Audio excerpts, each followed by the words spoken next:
Καλησπέρα. Απολογούμε για την καθυστέρηση. Έκανα πριν το live βίντεο αυτό, αλλά κάτι έγινε και πρόσφατα δεν πήγε καλά με το public, με το only me κτλ. Λοιπόν, περί χρόνου σήμερα.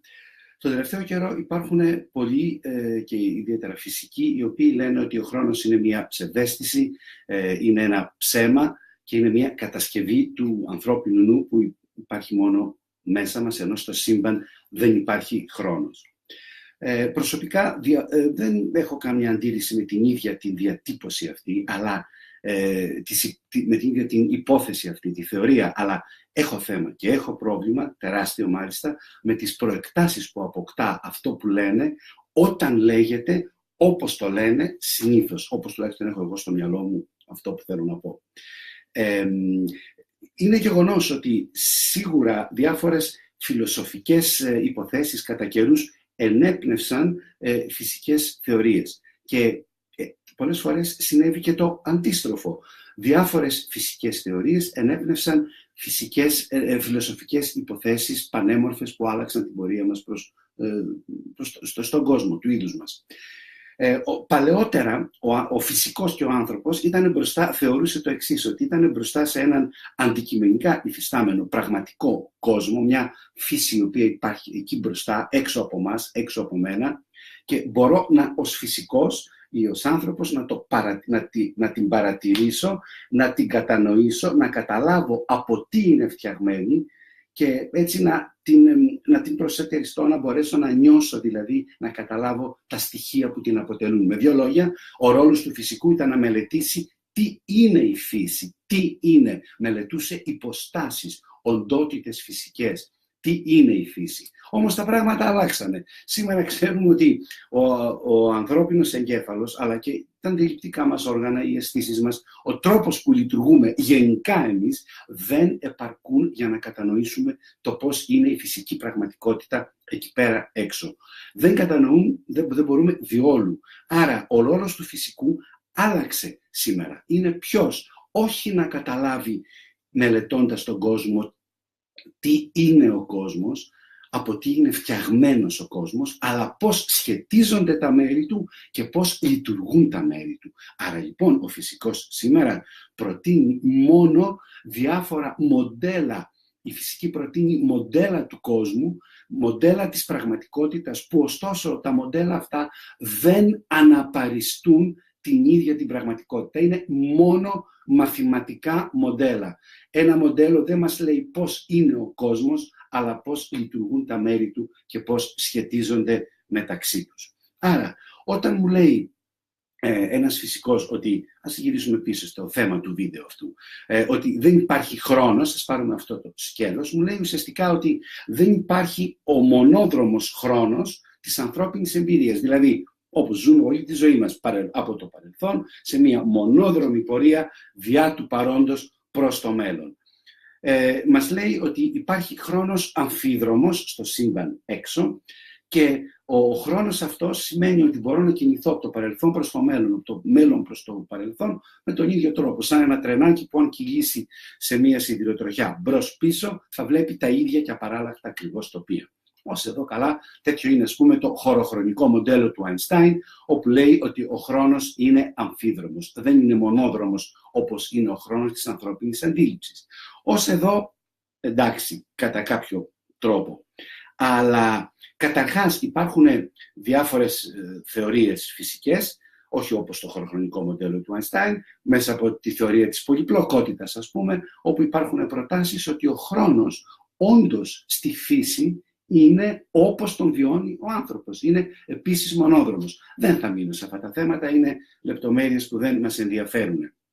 Αλλά αυτό που δεν μπορώ εγώ να καταλάβω είναι γιατί θα πρέπει, όταν ο φυσικός αυτός μου λέει ότι σύμφωνα με τη φυσική, μάλλον παραλείπει το σύμφωνα με τη φυσική, αλλά μου λέει, ξέρεις, αυτό που ζεις είναι λάθος. Δεν υπάρχει αυτό που ζεις, δεν υπάρχει ο χρόνος, δεν υπάρχει το βίωμα του χρόνου, είναι ψευδαίσθηση, είναι ψέμα. Τι μου λέει? Μου λέει ουσιαστικά ότι, ξέρεις, εκεί έξω υπάρχει υπάρχει μια πραγματικότητα, μια φύση, την οποία εσύ δεν ξέρεις, δεν κατέχεις και ξεγελιέσαι, αυτοξεγελιέσαι. Άρα μου λέει να μην παίρνω στα σοβαρά την ίδια μου την εμπειρία. Αυτό που εγώ βιώνω από μένα, την ίδια μου τη ζωή, τον τρόπο που βιώνω εμένα μέσα στον κόσμο και μέσα στην ίδια μου τη ζωή.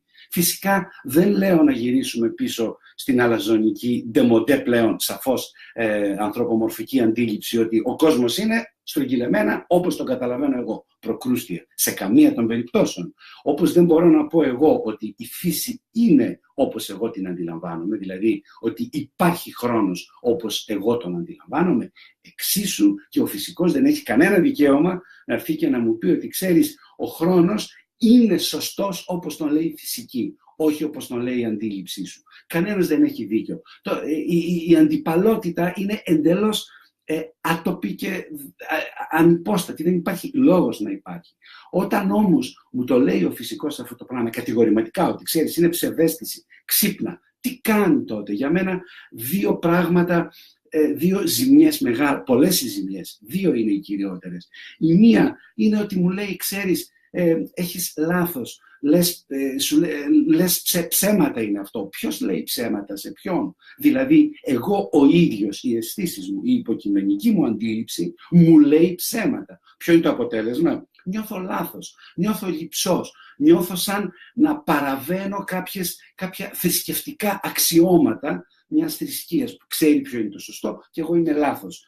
Αντίστοιχα λοιπόν μου λέει ξέρεις, δεν είναι αυτό που βιώνεις από σένα, δεν είναι σωστό, δεν είναι λάθος, είναι ψευδαίσθηση. Άρα εγώ νιώθω λειψός, κομμένος στα δυο. Το ένα να λέει ρε παιδιά ο χρόνος περνάει, κυλάει, γερνάμε, πεθαίνουμε, τελειώνουν τα πράγματα, χαλάνε τα έπιπλά μου, πεθαίνουν τα ζωάκια μου, οι άνθρωποι που αγαπώ χάνονται, αλλάζω κι εγώ. Τι γίνεται? Και το άλλο μου μισό να λέει δεν πειράζει, όχι, δεν υπάρχει χρόνος, όλα αυτά δεν γίνονται. Έτσι λοιπόν η πρώτη ζημιά είναι ψυχολογική στην ίδια μου την αυτοσυναίσθηση. Προσέξτε, όχι με τη φυσική θεωρία την ίδια που λέει ότι δεν υπάρχει χρόνος. Με αυτή μια χαρά είναι και μια χαρά είναι η θεωρία. Ας το πει με τα μοντέλα αυτά της φυσικής. Το πρόβλημά μου είναι όταν διατυπώνονται έτσι κατηγορηματικά και λένε ότι είναι λάθος αυτό που εγώ βιώνω.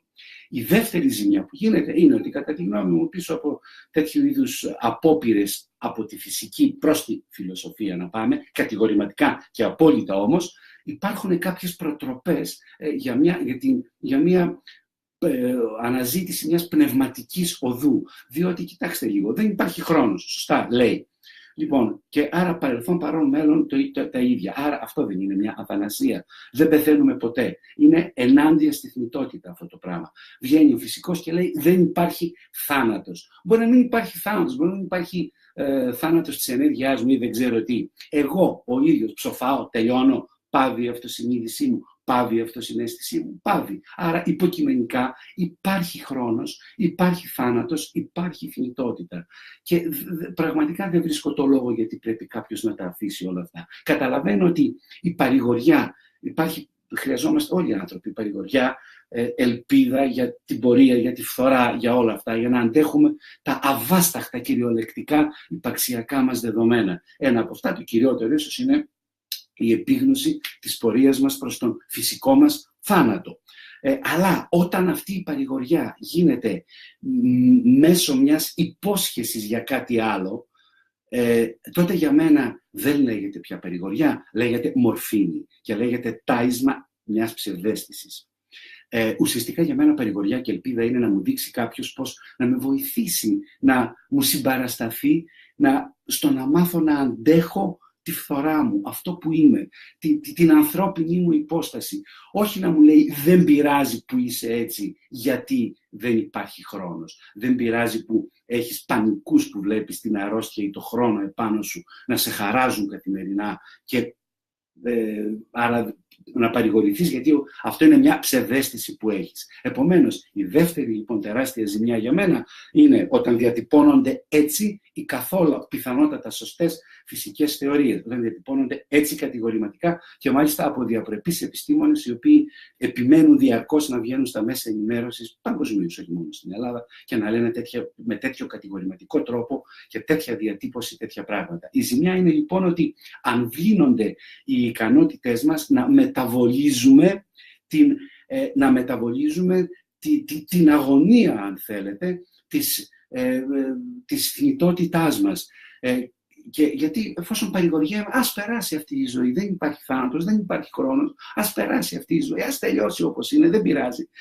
Θυμίζει άλλα πράγματα, πολύ άσχημα για μένα όλο αυτό εδώ, όλη αυτή η κατάσταση, και είναι πάρα πολύ επικίνδυνη, ανεξαρτήτως προθέσεων των ανθρώπων αυτών, που εκτιμώ κιόλας πάρα πολύ ως επιστήμονες. Έτσι. Δεν κατηγορώ προθέσεις, λέω πώς κατά τη γνώμη μου λειτουργεί αυτό που κάνουν συνειδητά ή ασυνείδητα.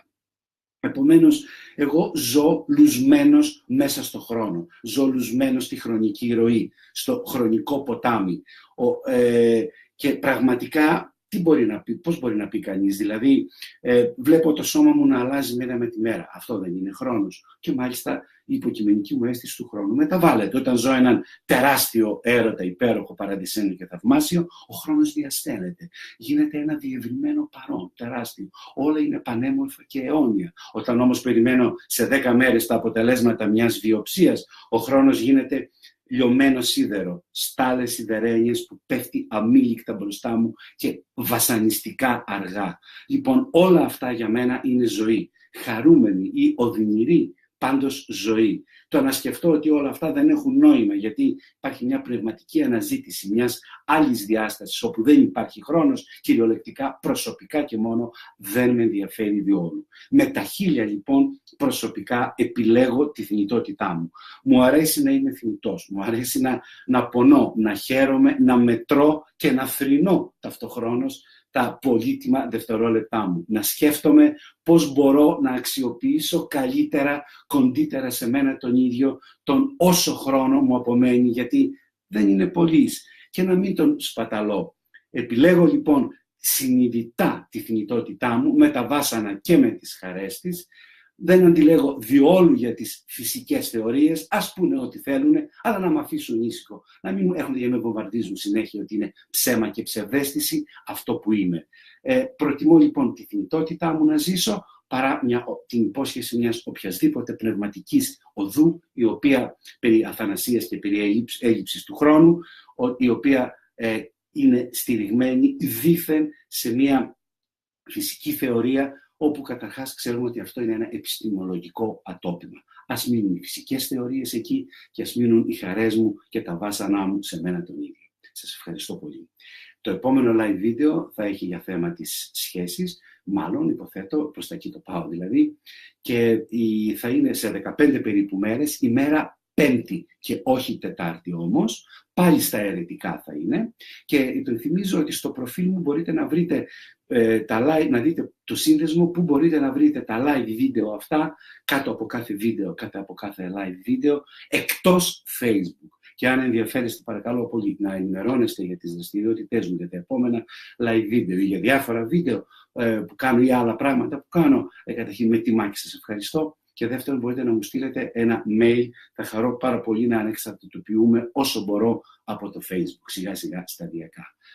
Ευχαριστώ πολύ. Καλή σας και καλή μας συνέχεια στο θνητό απόγευμα που μας περιμένει σήμερα μπροστά μας.